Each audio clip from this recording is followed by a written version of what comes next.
বিয়ের পর মেয়েদের জীবনটা যেন এক অজানা পরীক্ষার শুরু।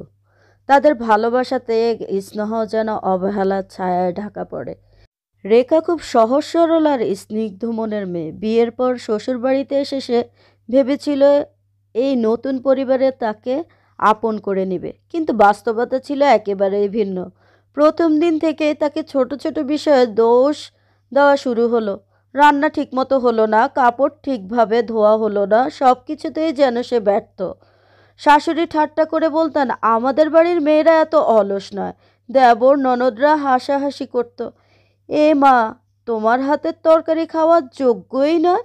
রেখা প্রথমেই কিছু বলতো না, নিজের সর্বোচ্চ চেষ্টা করে সব ঠিক করার চেষ্টা করত। কিন্তু দিন যত গড়াতে লাগলো ততই বুঝলো শুধু চেষ্টা করলেই হবে না, সবাই তার সৎ ভাবনা আর ভালো কাজগুলোর অবহেলা করছে। একদিন রান্না প্রতিযোগিতার খবর পেল রেখা। সে সাহস করে সেখানে নিজের তৈরি বিশেষ রেসিপি জমা দিল। তার মায়ের কাছ থেকে শেখা ঐতিহ্যবাহী মাছের পাতুরি। প্রতিযোগিতায় প্রথম স্থান পাওয়ার পর সংবাদপত্রে তার নাম এলো। শ্বশুরবাড়িতে সবাই একবার অবাক হয়ে গেল। শাশুড়ি বললেন, তুই তো সত্যি আমাদের গর্ব। দেবর ননদরা আর কোনো দিন তাকে নিয়ে ঠাট্টা করেনি। রেখা সেদিন বুঝলো নিজেকে ভালোবাসা আর নিজের যোগ্যতা দেখানো খুব দরকার।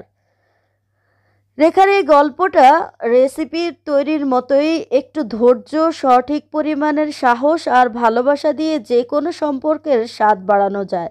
আর যারা অবহেলা করে তাদেরও বুঝিয়ে দেওয়া যায় মেয়েরা কতটা শক্তিশালী। পরে প্রত্যেকটা মেয়ের ভাবনা চিন্তায় বিয়ের শুরু থেকেই থাকে যে আমি সেই পরিবারটাকে আপন করে নিব, তাদেরকে আমার নিজের পরিবার ভাবব।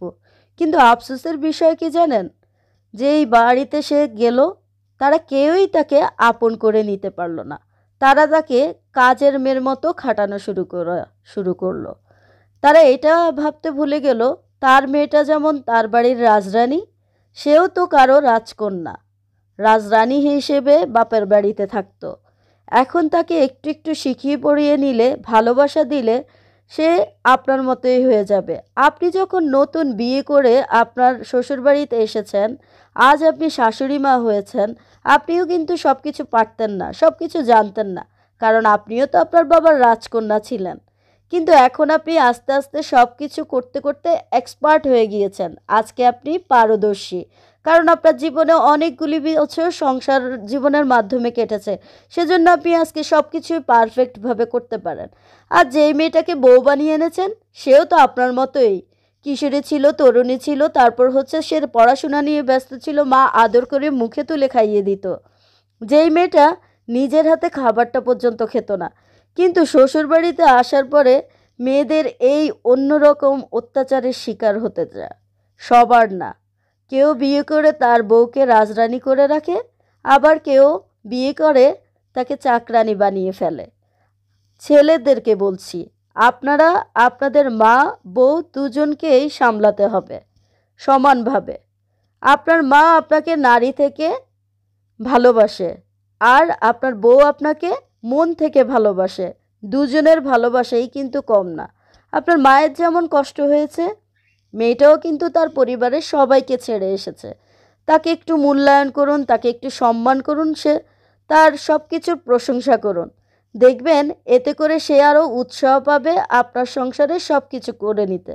মনে রাখবেন, মাস শেষে কিন্তু আপনি তাকে কোনো স্যালারি দিচ্ছেন না, কিংবা প্রত্যেক মাসে তাকে সব কিছু কিনেও দিচ্ছেন না। হয়তো বছরে 2টা কাপড় দিচ্ছেন 2 ঈদে, হয়তো মাঝে মধ্যে একটু ওষুধ অসুস্থ হলে কিনে দিচ্ছেন, আর কিছু খাবার দিচ্ছেন। আজকালকার যুগে কাজের বুয়ারাও কিন্তু এর চেয়ে ভালো কিছু পায়। আমাদের সমাজের অনেকেরই এমনই অবস্থা।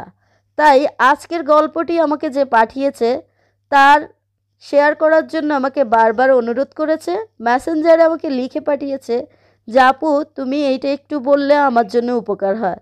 এতে করে হয়তো অনেকের চোখে পড়বে, অনেকেই হয়তো শুধরানোর চেষ্টা করবে। আমরা আজকে বউ হয়েছি, কালকে শাশুড়ি হব। আমাদের নিজেদেরই পরিবর্তন হতে হবে। শাশুড়ি মাদেরকে বলছি, মনে রাখবেন আপনার মেয়ে কিন্তু আপনার পাশে সারা জীবন থাকবে না, আপনার সেবাও করবেন না। শেষ বয়সে কিন্তু এই বউই আপনার টয়লেট পরিষ্কার থেকে আপনার যত্ন নেওয়া থেকে গোসল করানো থেকে সব কিছুই করবে। সো মেয়ের পাশাপাশি অন্যের মেয়েটাকেও নিজের মেয়ে বানিয়ে ফেলুন। এতে দেখবেন আপনার সংসারে সুখের কোনো শেষ থাকবে না। অন্যের মেয়ে ভাবা ত্যাগ করুন। সে যদি অন্যের মেয়েই হতো তাহলে অন্যের বাড়িতেই থাকতো, আপনার বাড়ি আর আসতো না। মেয়েদের জীবনটাই এমন। আপনারা যদি এটা মেনে না নিতে পারেন তাহলে মেয়েদের কষ্ট কখনোই শেষ হবে না। আজকের রেসিপিটা আপনাদের কাছে কেমন লাগলো? আমি শীতের জন্য ইলিশ মাছ দিয়ে সবজি যেন বেশি করে খাওয়া যায় এজন্য অনেক ধরনের সবজি দিয়ে এই তরকারিটা রান্না করেছি। ভাজা জিরার পাশাপাশি ধনেপাতা কুচি দিয়েছি, গ্রানটা যেন অনেক বেশি সুন্দর হয়। আর মশলা টমেটো কেচাপটা দিলে তরকারির স্বাদটা অনেক বেশি হয়, তাই আমি সেদ্ধ টমেটোর কেচাপটা দিয়ে দিয়েছি। তরকারিটা খেতে অসম্ভব টেস্ট হয়েছে। ভিডিওটা আপনাদের কাছে কেমন লাগলো অবশ্যই কমেন্টস করে জানাবেন। আল্লাহ।